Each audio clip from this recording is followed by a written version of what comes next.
What's up, guys? So, this is going to be a pretty cool story. By the way, if you didn't know, your boy's got some of the best tucks on the planet, man. I be tucking them, all right? Shouts out to whatever the fuck this grinder is. Big shouts out to OCB. We're a big OCB family around here. The cleanest papers you can find. Let's go. Shouts out to Ross Kesselman or whoever the fuck. Oh wait, you know what? No, Ross Kesselman or Josh Kesselman owns Raw. Whoever the fuck OCB is, shouts out to them. But yeah. So, still no cigarettes, man. I'm still not smoking cigarettes. Just focused on working, getting back in my workout routine, and creating content. This particular video, the setting is gonna be when I was homeless. So it won't be when I was in prison. It'll be in downtown Denver at the river. I've explained the river to folks before in, I believe, two other videos or one other video. But for those that don't know, effectively back in from 2013 to about 2015, maybe into 2016, Colfax and Spear right there used to go cross over the Platte River, and there was a bike path along the Platte River, right? Well, under those particular bridges, right at Colfax and Spear, there would be a bunch of Honduran nationals, a bunch of Mexican nationals, and some white fools that would sell heroin and cocaine. And it was a big but still kind of small open-air drug market down there under these bridges. And how they would do it is these paisas and these hondos would ball up the heroin in black trash bags and ball up the coke in white trash bags, but they would wrap it like 8 times, tying it, and it would be this perfect little ball, right?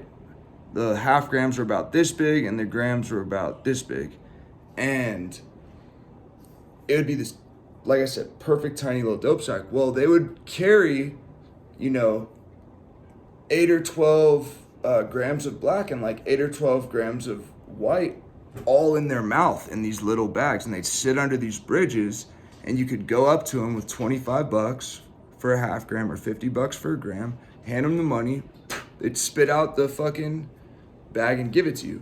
And the reason that they tied it up like that and held it in their mouth is because if the bike cops ever pulled up, or any cops for that matter, they could just swallow the dope. Kind of smart, I guess, but not worth it in my opinion, just in case one opens and it fucking kills you. But anyway, that's how they did it. That was their get down. So I had a friend, his name was Bird, we'll call him Bird, okay? His mom was actually a fucking Douglas County cop. When I caught my robbery case down that way, she would take me to and from court, back to the Max Pod in my red jumpsuit, all shackled up, ankle shackles and everything. She, if she was on shift, she would walk me to and from court. She knew that I had gotten high with her son and that we were like drug buddies and knew each other from when I was homeless and all that shit. But she did not, we never really talked about it. She was pretty devastated that her son was a fucking down bad, junky piece of shit, and her life was not the greatest. So she just wasn't the happiest woman. But I wish the best for that family, man. I really do. I don't want no bad to come to them. I hope Bird's doing good. I hope he's alive. And yeah, hope he's sober.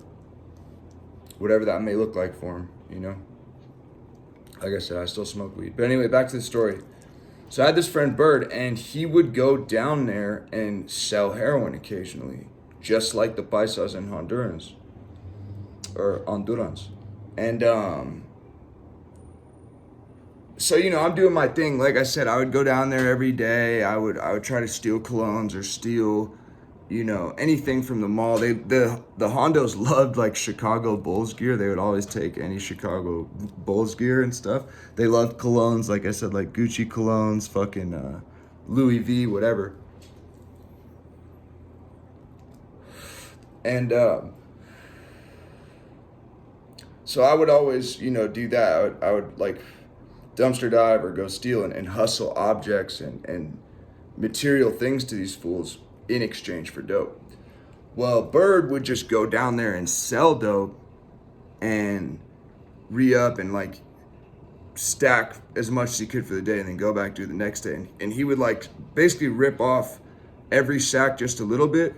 So he was like flipping his shit, you know? So like sometimes he'd be so down bad, he would just have a gram and he would go down there and he'd sell like 20 sacks, but he would short them all. So he ended up with like an extra, you know, whatever, $40. Then he'd get a gram and a half and go down and do that. And like, just somehow he would get his way up to like a ball or like a quay or whatever. And he was pretty good at it.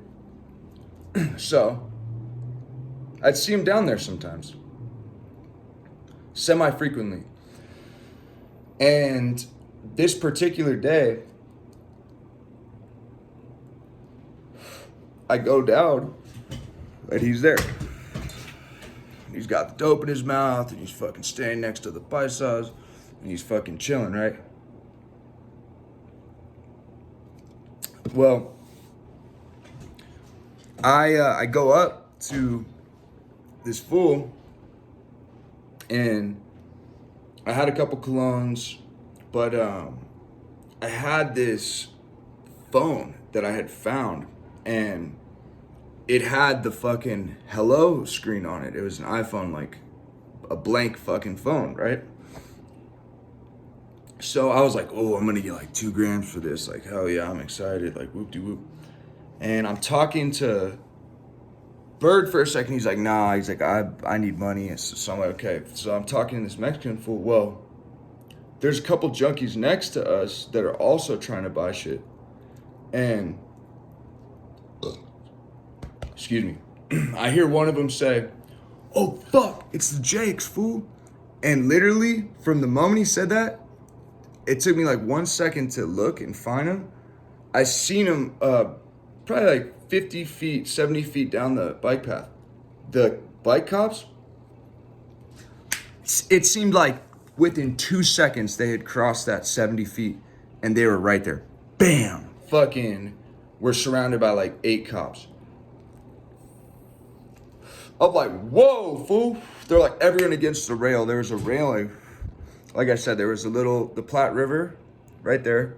There's a bridge above you, which is Colfax. Then there's like the bike path, which we're standing on, this railing right here, and all these rocks. So they're like, get the fuck against the railing. We're like, oh shit. So we all get against the railing. And I look over at Bird, because, you know, that's my fucking dog. And he looks shook, bro. I could see him like struggling a little bit, trying to fucking swallow all those bags. There's a lot of bags that they carry in their mouth, and he's against the fucking railing, facing away from all these cops. And there was like 8 fucking people down there, a few Hondos and Paisas, and then the rest were junkies, right? Plus Bird. So maybe like 10 people at the most, like nine people.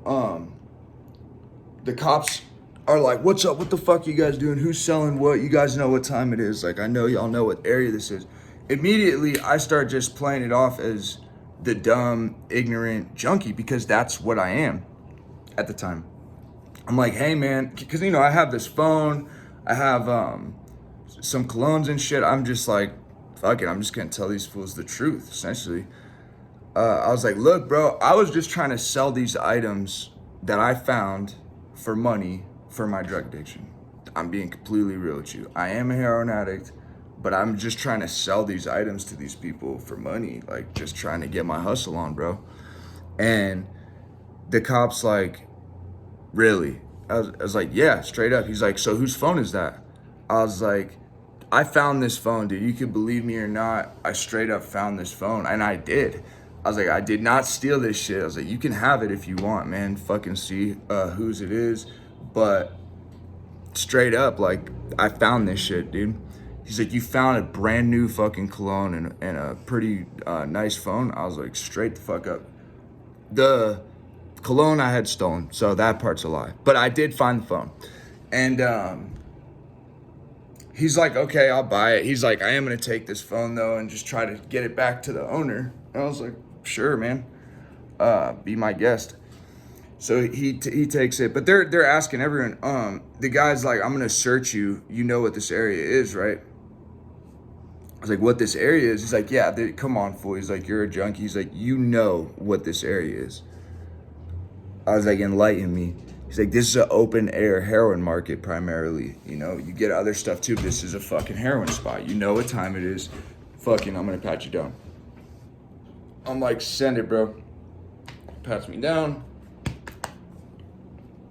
I had needles, spoon, some actual like cookers from the needle exchange, a couple of those like pre-sealed water tubes from the needle exchange. But I had my paraphernalia card. So the needle exchange would give you a card if you were a junkie and you went there that fucking made it so you could not get a paraphernalia charge from a cop as long as you showed him that card. And so I showed him my needle exchange card, and he's like, okay, cool. He's like, you know what you're doing type shit.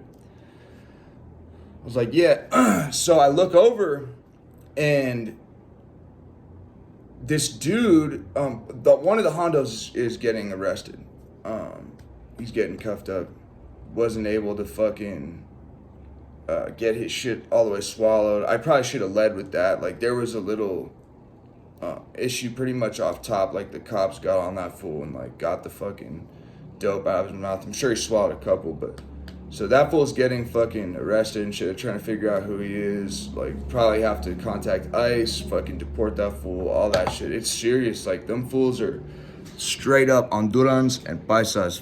Like, paisas from Mexico, fucking Hondurans from Honduras, and they are usually illegal immigrants that are just like trapping their ass off, bro, as corner boys. It's